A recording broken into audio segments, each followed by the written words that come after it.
What is up, AfterBuzzers? Welcome to Facebook Live. Thank you so much for joining me.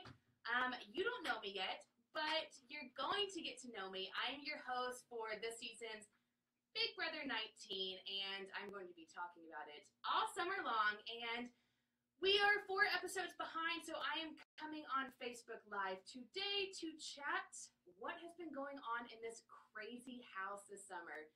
Big Brother 19, tonight we have a huge episode. It is the first live eviction of the season.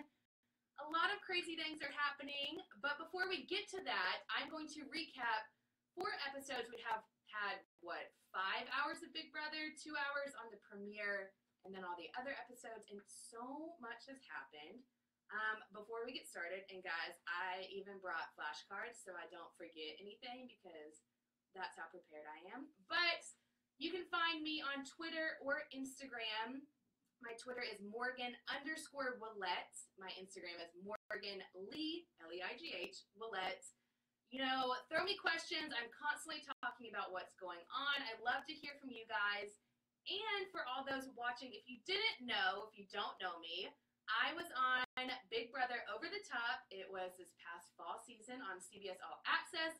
I was the winner, which is super fun, and I'm so excited to be talking about Big Brother with you guys.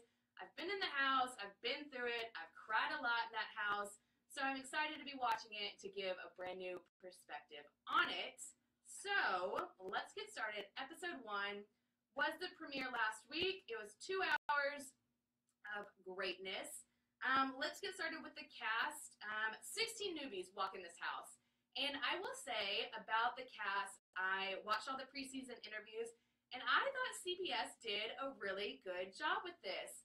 You know, in one of the interviews I had before the show, someone asked what I didn't want to see in the house, and I said, I don't want to see a bunch of shirtless dudes, a bunch of young Instagram models who don't really know this game, and CBS gave us a good cast. I think it's an older cast this season. I want to say the average age is like 29.6, which is, I feel like, a lot older than some of the other seasons.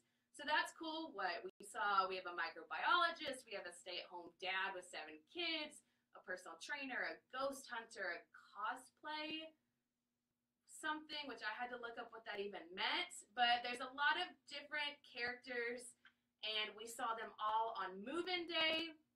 So they move in the house. Super fun. I remember when I moved in like it was yesterday, but we move in, we see this house, and it is the House of Temptation. I love the house theme this year. I think it's awesome.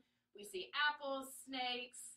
Obviously, on the wall it says power, money, safety, so I think those are going to be some of the temptations this summer. So all the 16 newbies move in the house. They go crazy the first episode. They're fighting over beds. Little do they know, guys, you're all going to be sharing a bed, so don't get too excited. Don't think you're going to claim a bed because you're going to be sharing. But immediately, first episode, we see a, alliance form really quickly, and that is Ramses, Megan, Jillian, and Alex. Ramses kind of brings them together. Megan says, we're all super fans, and here I am thinking, this is really, really soon to be starting an alliance, guys.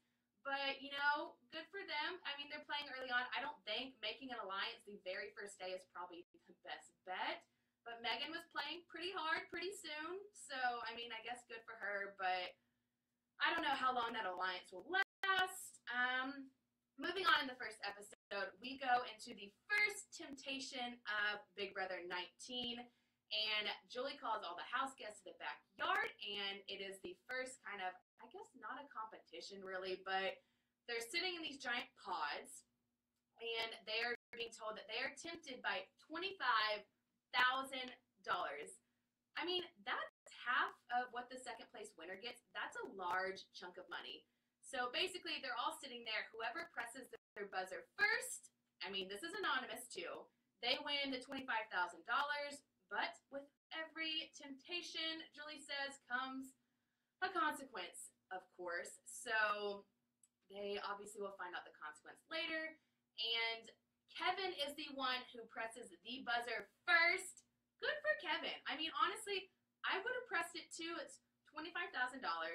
no one knows you did it. And I mean, I guess a drawback is, so one of the drawbacks was you unleashed a consequence and you also have to throw the HOH. But I mean, for me and my gameplay, I never wanted to be the first HOH. You get a lot of blood on your hands, so I mean, yes, Kevin does now have to throw this HOH, but he's $25,000 richer. I mean, he has so many kids. I'm sure that'll help him. Go, Kevin. But with that temptation he took, we also saw veteran Paul be back, unleashed into this game. And I had read early on that Paul was going to be brought back. I didn't believe it, but boy, was I wrong. He is brought back in full force. I'm not the biggest fan of Vet being brought back. I know Paul personally. I think he's a fun guy. He's awesome. I think he did really well in season 18. That was his season. He made it all the way to the end with Nicole, the final two. But Paul, you had your time to play. And I just really wanted to see a group of 16 newbies go into this house. And I think throwing a vet in it completely changes things. But, you know, that's just my opinion. But now Paul is back into this game. And Kevin wins this. And I thought it was pretty funny because he's trying to throw people off that, you know, no one knows he presses this button. He wants to be, like, flustered and throw people off. So he starts, like, taking off his clothes and acting all sweaty. And I'm just watching, like, Kevin, you really don't need to do all this. Like, no one is onto you. But Kevin, you're a character. Really like the guy. So moving on, first episode, we see Paul's back in the game. Julie reveals that Paul is going to be taking one of the other house guests' spots. So that's a huge twist. I can't tell you how upset I would be if during my season, you worked so hard to get into that house. You're so excited, and to the first day you might be going home. Like, I can't even imagine the feeling of that, but that's what's going to happen. They also reveal Paul has 8 friendship bracelets to give out. So, I mean, CBS, you're really liking Paul. To me, the first episode was a little bit of the Paul show, but he gets to give out 8 of these friendship bracelets. And of course, right after that, we see everyone, you know, throwing bribes, doing whatever they can. You know, I think Elena made him a cheese sandwich, but it's just funny to see all these people sucking up to Paul. He ends up giving the friendship bracelets to, I have the names on my handy dandy flashcards, Kevin, Elena, Raven, Cowboy Jason, Mark, Dominique, Ramses, and Jessica. I don't know if there is that much strategy behind Paul giving out these friendship bracelets. To me, it was kind of like who he remembered. You meet so many people in that first night. It's probably just who stuck out the most. I don't know if it was that necessarily strategic. Could be wrong. But so he gives out those 8. Congrats to them. They're safe. Must be nice. But the other 8 then go to the backyard for a safety competition. So those poor 8, they are hanging on these vines, balancing. And, you know, of course, we go in with more of the theme of temptation. So if you fall off, you get an apple, and it's either poisoned or not poisoned, because, you know, apples, temptation, that whole shebang. And during this comp, they're also getting clues as to what are the good apples and what are the bad apples. So not only are you balancing, you have to listen to figure out these clues of which apple to pick. And I think the first ones off were, I could be wrong about this, Megan, I know Joshua's, and Jillian. So those first 3 off, and they pick their apples. Then we come down to the end of it, and it is Christmas and Alex and Cody. And Christmas, I mean, makes sense for her. She drops. She's a CrossFit champion. She's already going to be seen as a threat. So I understand why she dropped. There's no reason really for her. I don't think she needs to prove a point and win this. So it's Alex versus Cody. Cody tries to throw Alex a deal. Basically, so funny. I laugh so hard. She basically says, Cody, go eat shit. I'm like, okay, a little aggressive first episode, but she's growing on me, and I like how she doesn't need a man to take care of her. She wanted to win it. She ended up falling, so Cody wins the safety in that competition. And then we see everyone else has to pick their apples and see which one's poisoned. So it ends up being that Christmas, Jillian, and poor Cameron get these poisoned apples. They are on the block, potentially going home. One of them will leave, so Paul can stay. What else do I have on this card? And then, of course, so Summer of Temptations, let's throw in just another temptation in the first episode. So those three in the block, Cameron, the microbiologist, Jillian, she a timeshare seller from Vegas, something like that, and the CrossFit champion Christmas, they're on the block, and they get to choose by a vote whether they want to compete for their place in the house or if they want the house to vote them out. My thing is, immediately I thought, if I was in that situation, 100% I would vote to compete. You're in a house with strangers. You really don't know anyone. Who trusts who? Like, I don't know. I would 100% want to take fate, at least somewhat, into my own hands and compete. And apparently Cameron was the only one who felt that way, which was such a shock. So Cameron voted to compete. Christmas and Jillian voted to have a house vote. And I just kind of stared at my computer and was like, Christmas didn't want to compete? Like, I think everyone was super shocked that she didn't. I mean, she just looks like a comp beast, but who knows? Maybe she didn't want to be a threat on that very first night. So it looks like it was a house vote. And breaks my heart. Cameron was the one who went home that first night. The vote was 8-3-2.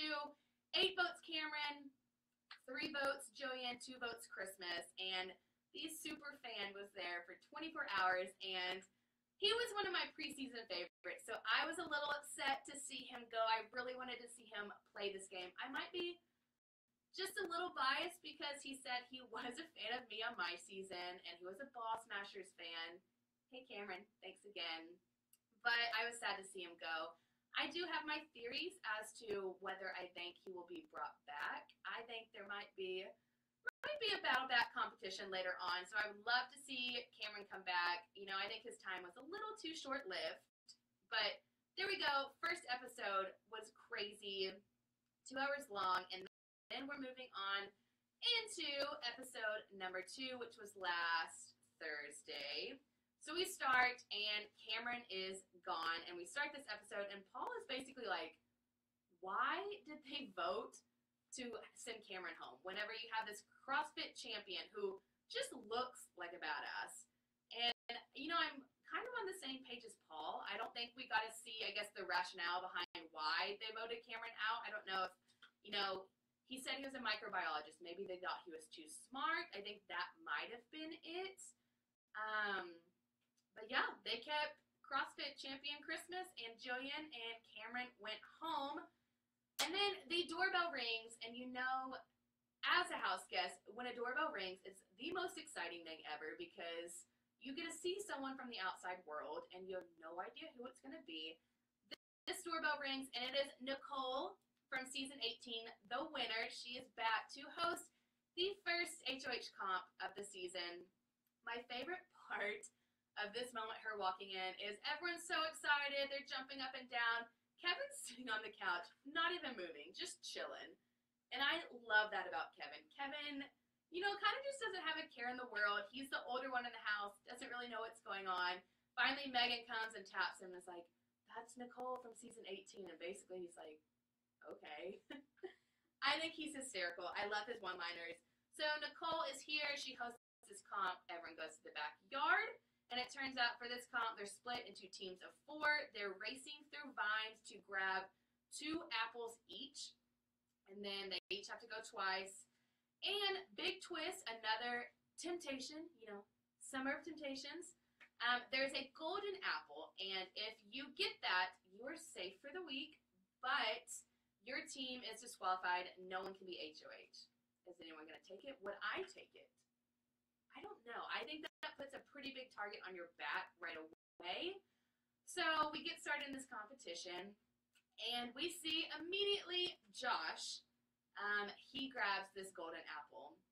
Josh is the Miami guy, pretty loud in his preseason. I thought he was going to come in this house and just be loud and kind of take control and be this big, I guess, kind of badass, but we'll see about him. I might be wrong about my initial thoughts on him, but he grabs this golden apple and he is safe.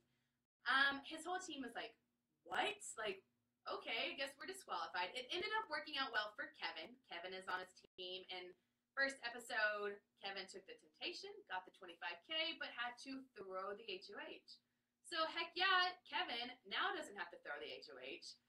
Josh basically took care of that for him, and they're out.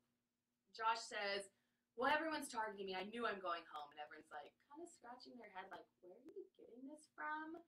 But who knows why he thinks that. Takes the golden apple, and then we see everyone, we're going through this. Mark breaks his finger. Mark is the personal trainer, huge dude, breaks his finger. It's like mangled. He keeps going, so I'm like, wow, good for him. Someone give him an award. But it ends up being Cody's team getting first, and then Mark/Paul's team getting second. And they have to pick one person from each team to compete as the first HOH, or compete to win the first HOH of the summer. And it ends up being Cody versus Paul, which I thought was quite hysterical because it's Paul, the veteran, versus Cody, who pretty much the first episode said, I hate Paul. I don't like him. I want him out, which, smart. I do agree with Cody. Why is no one else thinking that? But these two guys are going head to head.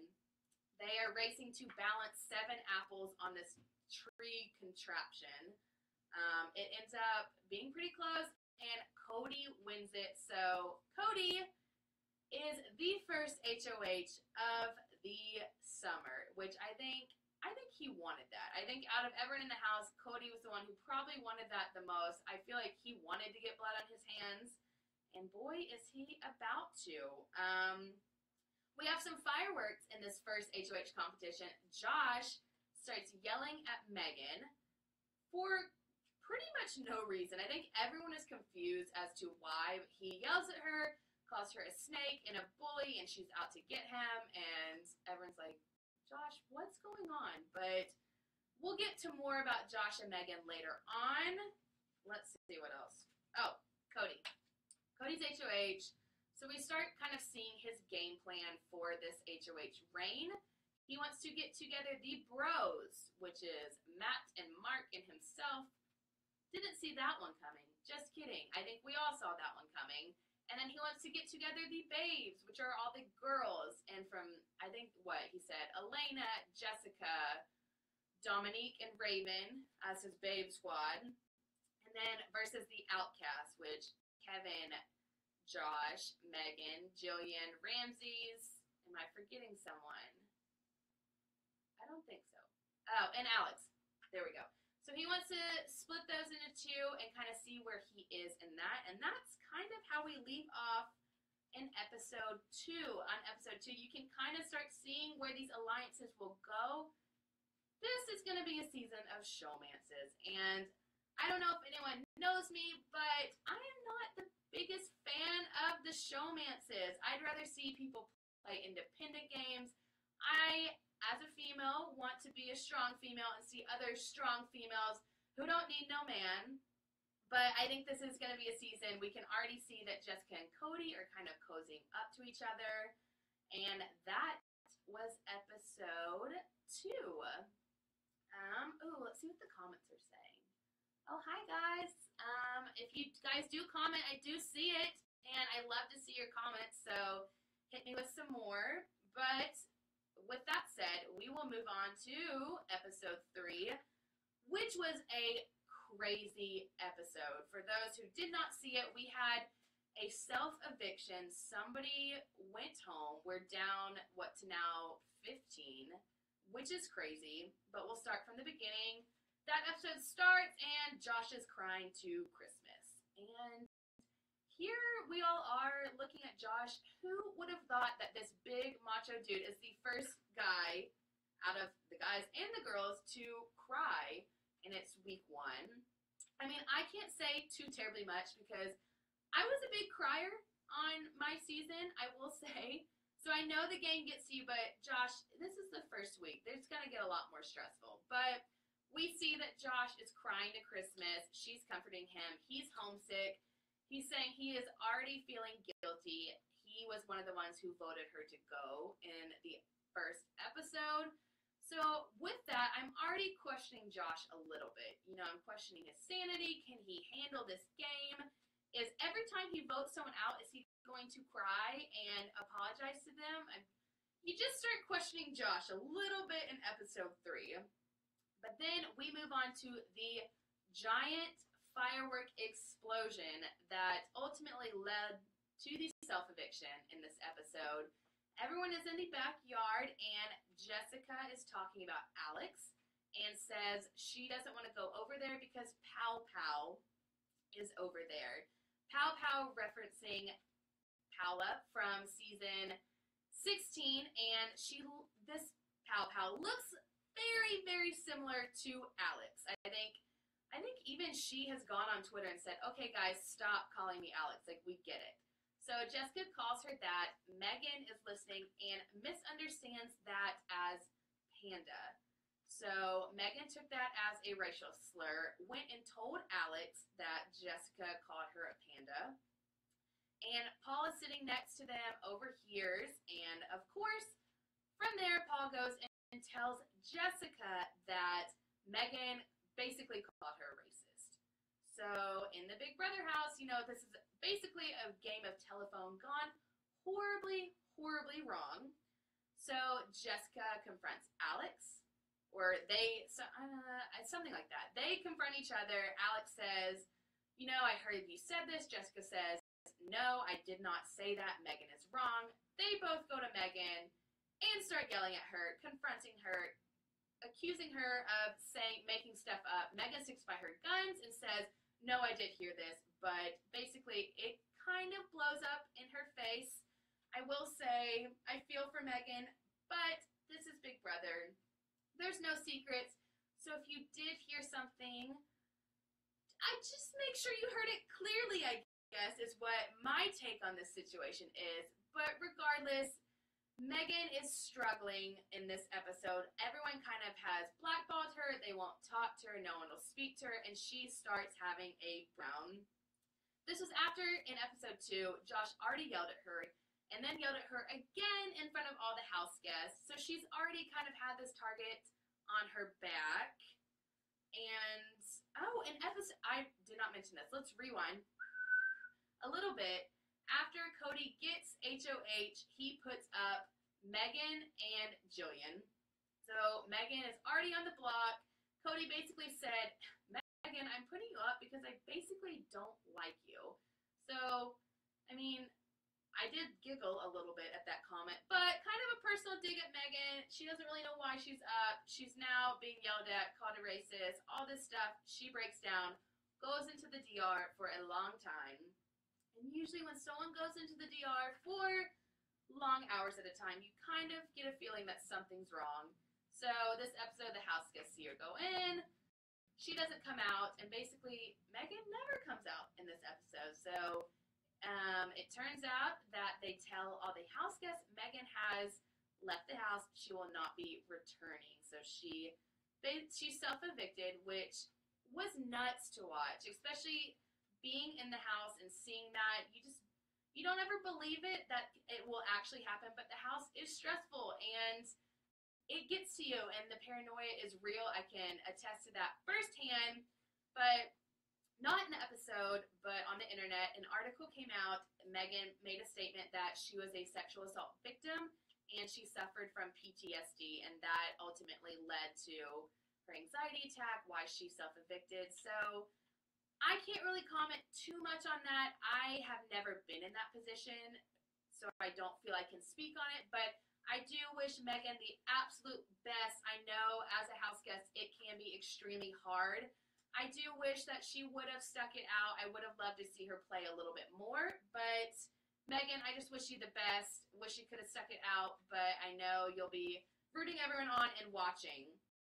So Megan self-evicts, and this is my favorite part of the episode. So Kevin, he's basically known for these awesome one-liners, and they show a clip of him in the DR, and he's basically saying, like, oh, this Megan she's, upset. This makes me want to just text my daughters and send them some mojos, meaning emojis. And I just cracked up. Now, every time I refer to emojis, I'm going to call them mojos in Kevin's honor. Kevin, you're the real MVP. You're a national treasure. Don't know where they found you for this season, but I love that you are on here. Kevin is slowly becoming one of my favorites, and his one-liners are just adding to it. Moving on, episode 3, we see that there's a den of temptation, and one house guest is going to be given a temptation every week, voted by America. Basically, I kind of take this as what happened, last season on OTT when there's an America's Care package. But with the Den of Temptation comes a consequence with every temptation. And so the one by one house guests go in. They basically get told yes or no. Paul gets the temptation. Was I shocked? No. Was anyone else shocked Paul got this? Probably not. He came in with a huge fan base. Everyone, loved Paul in 18, so wasn't surprised to see that Paul got this temptation. He finds out in this creepy Den of Temptation room with a really creepy voice. I really don't know where Big Brother found that voice, but it's weird. But he finds out that he has the Pendant of Protection, and he is safe from the next 3 evictions, which is huge for Paul. I mean, he was a vet coming in, he was a big threat. Now, Paul's sitting pretty easy for the next 3 weeks. And he doesn't have to tell anyone. So he walks out, and life goes on in the house. No one knows who got this. Somebody thought it was Kevin. Kevin quickly shut that down. But we move on to Cody having to put up another person on the block. Megan has left the game. She was put on the block by Cody, who's the HOH. He now has to nominate another person, and he puts up Alex. He made it clear that he respects Alex. He thinks she's a fierce competitor. He tried to work with her, and she basically said, "No way, dude. I want to get the showmances out," which was really ballsy of her now that I think about it. I don't know if I would have been as direct as she was, but good for you, Alex. I like that she stands up for herself. I think she's a fierce competitor. She made it really far in the safety competition, which I didn't see. And coming into Big Brother this season, she was not one of my favorites, but slowly but surely she's proving herself. And so she is put up on the block and not happy about it, but she knows she has to fight for that veto. Let's see, what else happens? Episode 3. So Alex is on the block, and then end of episode 3, we kind of start seeing where alliances lie. You start seeing we have these showmances plus Dominique, and then you have the outcasts. Also, to the house guests who will never watch this video, but guys, why have you not named an alliance yet? Like, I feel like we're just sitting here being like, well, this is the showmances, this is the outcast. Like, let's get a creative name going on. I'm a big fan of the fun alliance names. Maybe add a hair flip.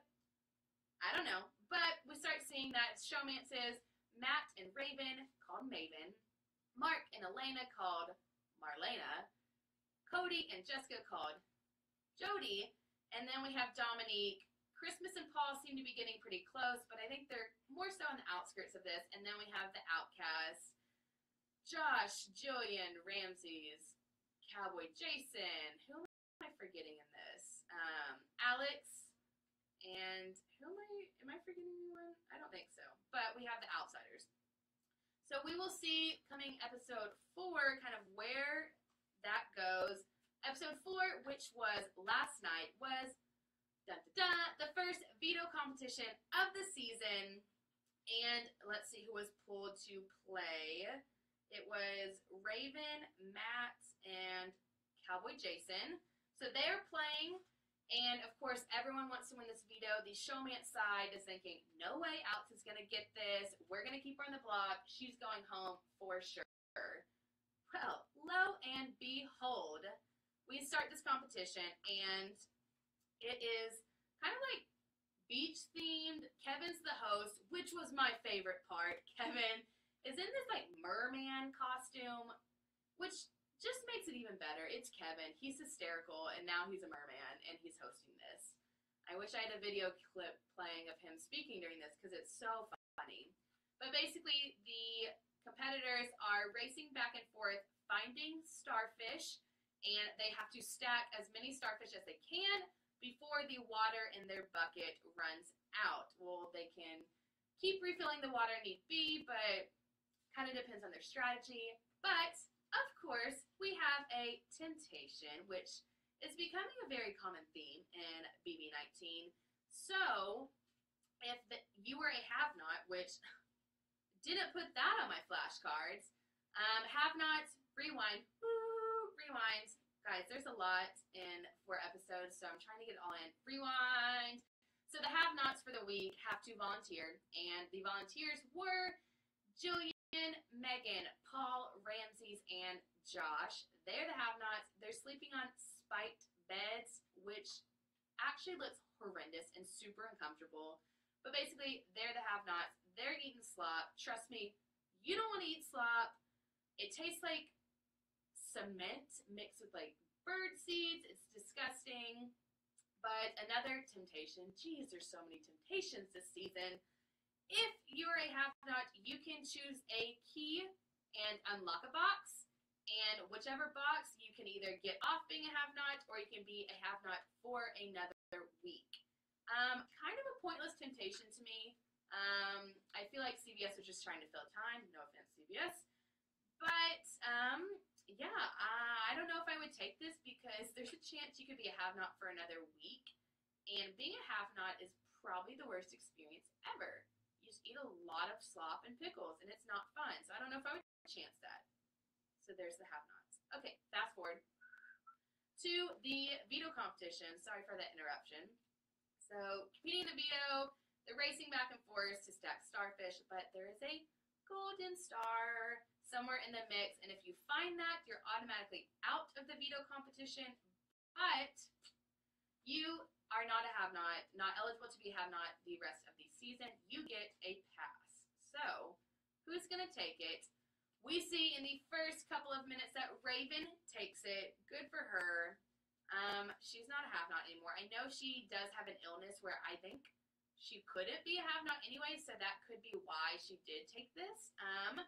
So she's out of the competition, and then we see it goes on, gets down to the wire, and it is kind of Cody and Alex left.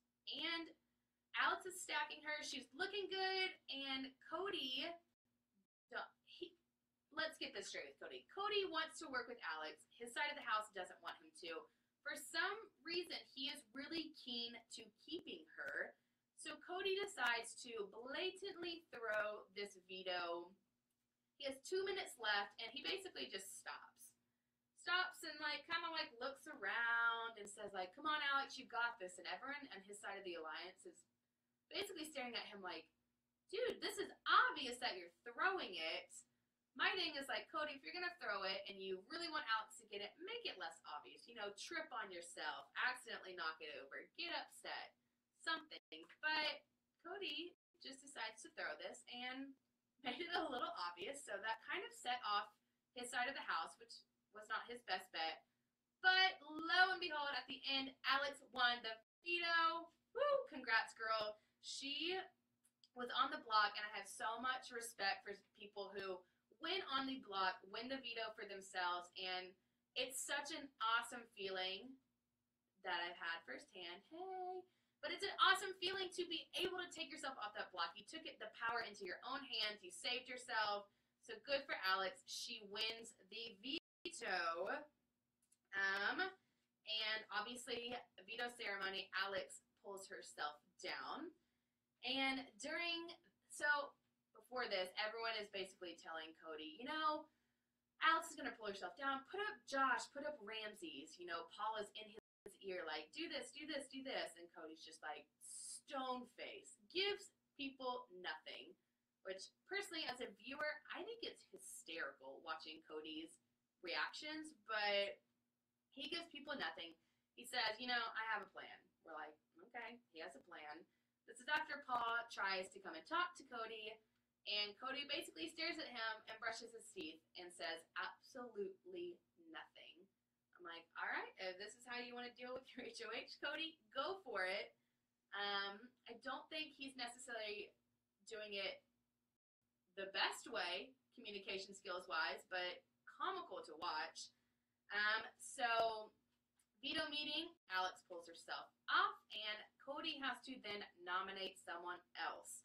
So instead of consulting his alliance, telling them what he's doing, bouncing ideas off them, he goes on his own whim and he puts up Paul. Well, sorry, Cody. Paul has the pendant of the pendant of protection. That's a tongue twister.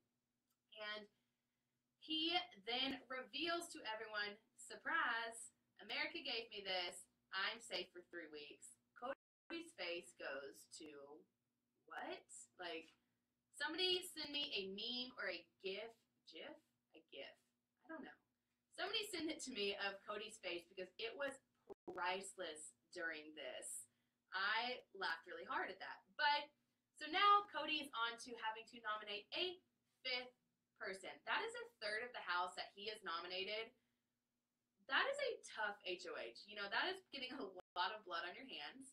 But he then says, Christmas, you're up. Basically, Paul screwed you. And everyone's like, what? Like, so the episode ends. No one in Cody's alliance knew this was happening. Everyone's mad at him. Paul is livid, storms off into the backyard. We can see from here, like, that is the end of Paul and Cody. The showmance side of the house, all of a sudden, is now split down the middle. And we lead up into tonight's first live eviction. So excited to watch. It is Christmas on the Block versus Jillian.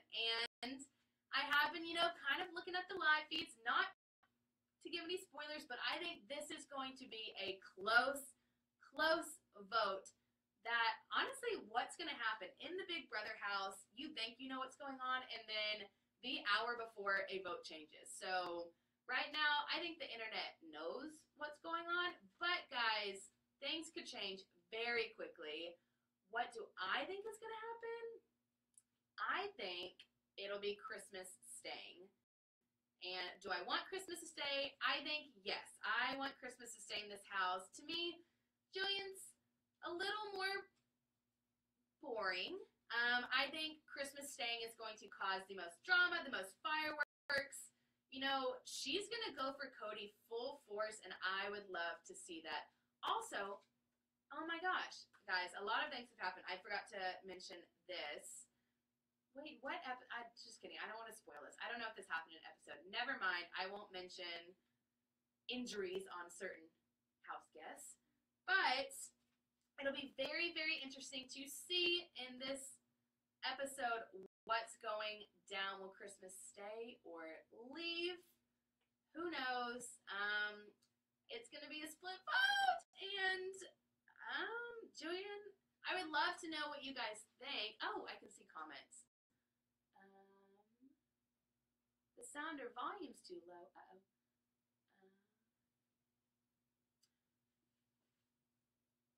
Oh, I am. Yes, so I have been somewhat keeping up with the feeds.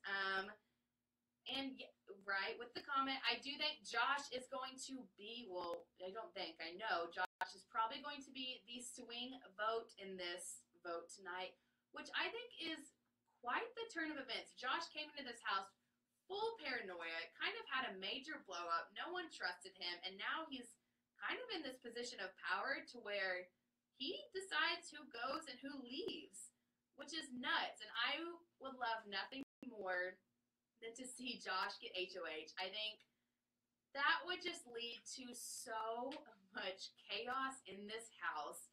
Because right now, I think he kind of is torn between two sides. If he gets HOH, what on earth would happen in that house? I think it might combust. I think it'd be very interesting. Word on the street is tonight's HOH, which happens after the live eviction, is an endurance comp, which I'm super pumped about because we get to watch it. Endurance comps are the most fun. Can't say I was too good at them. and if you watch my season. But they're so fun to watch. I think every single house guest, no one is going to be throwing this competition. I think it is crucial for everyone to fight their hardest, and I think everyone is. So we're going to get to see a really good competition. And let's see what else. Oh, okay. We got some questions coming up. Who is my favorite player this season? You know, I came in to this season and my preseason favorites were Cameron, Mark, Dominique, and Christmas. Those are the ones that really stood out to me in all the interviews. But now kind of going through the season, I still really like Dominique. I think we haven't seen a lot from her in the episodes, and I think she's going to be in here for a long time. I think she's a smart girl. I think she really is thinking through this game well. So I like Dominique a lot. I love Kevin. I think Kevin is hands down my pick to win this game. I see Kevin staying for a while. I don't know what's going to happen after this vote tonight with Kevin, where he's going to stand in the house, but for sheer comedic purposes, and I really think Kevin is going to be a good player. I hope to see more from him. Love Kevin. Also, I still like Cameron. # bring Cameron back. I wanted to see him play a little bit more. But also, I will say another favorite, I wouldn't say she's my top favorite, but she's growing on me a lot, is Alex.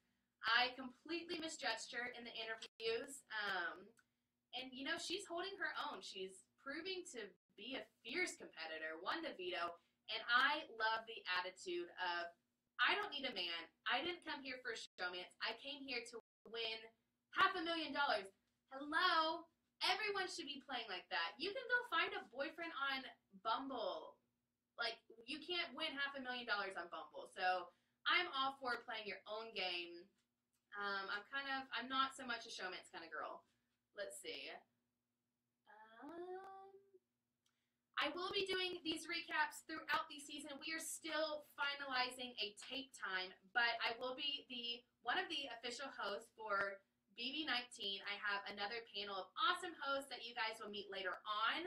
But stay tuned. We will keep doing these Facebook Lives throughout. So if y'all want to see me do any other type of thing on Facebook Live, you know, tweet me, DM me, comment. Let me know, and I 100% would love to talk with you guys more. But I will be chatting Big Brother all summer long.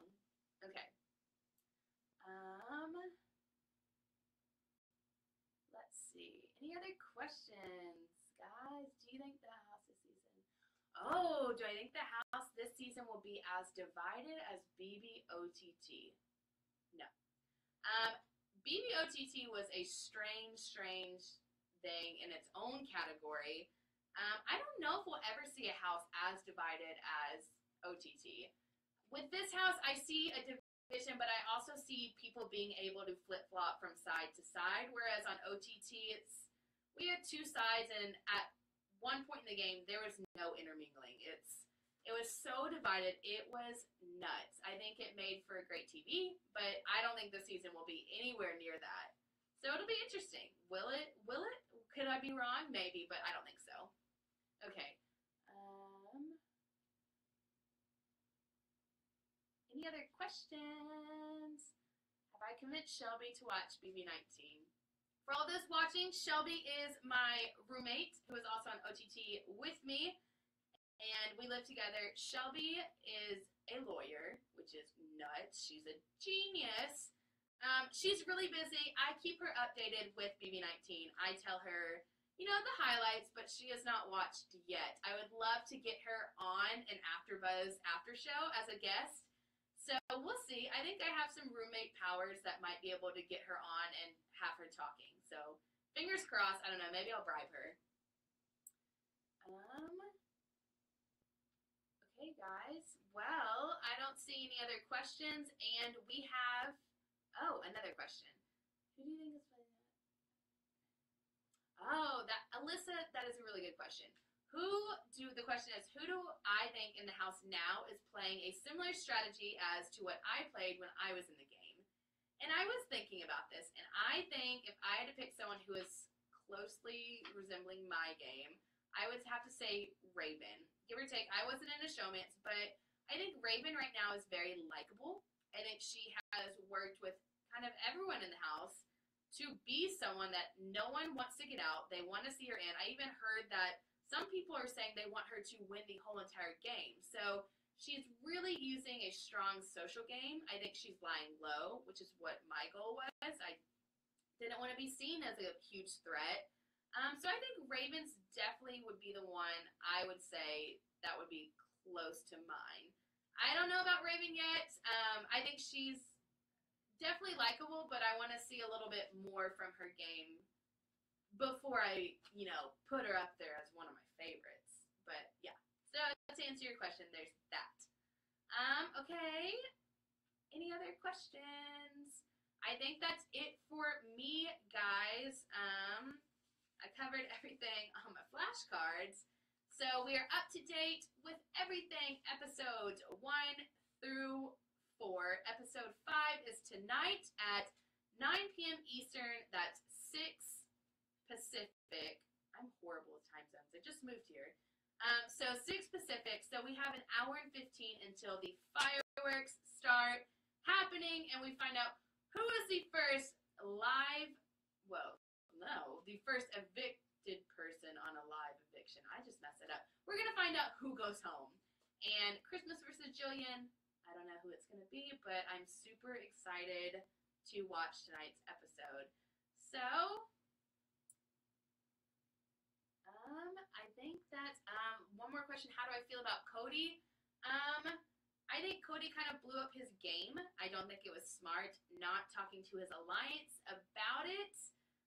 I think Cody's a very entertaining person as an audience member to watch. His mannerisms and, kind of how ballsy he is. Do I think he's playing the smartest game?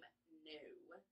But I would like to see him stay another week or two just for the entertainment factor. But I think he went a little too crazy on his HOH and didn't handle it as good as he possibly could have. Okay, fine. I'm taking one more question. What do I think of Paul? I think Paul's a good player. I think he's really smart socially. I think right now Paul kind of has a big head in the game that he doesn't need to have. He's playing really hard, really fast when he has 3 weeks of safety. So he could be spending this time kind of sitting back, relaxing, but instead I think he's playing pretty hard. Which I don't think is the smartest move for him. But we'll see. I think Paul's going to make it pretty far in this game. Could be wrong, but that's my prediction. And on that note, I'm wrapping up. See you guys later. Stay tuned. Catch up with me on Twitter. And keep watching AfterBuzz because I'm super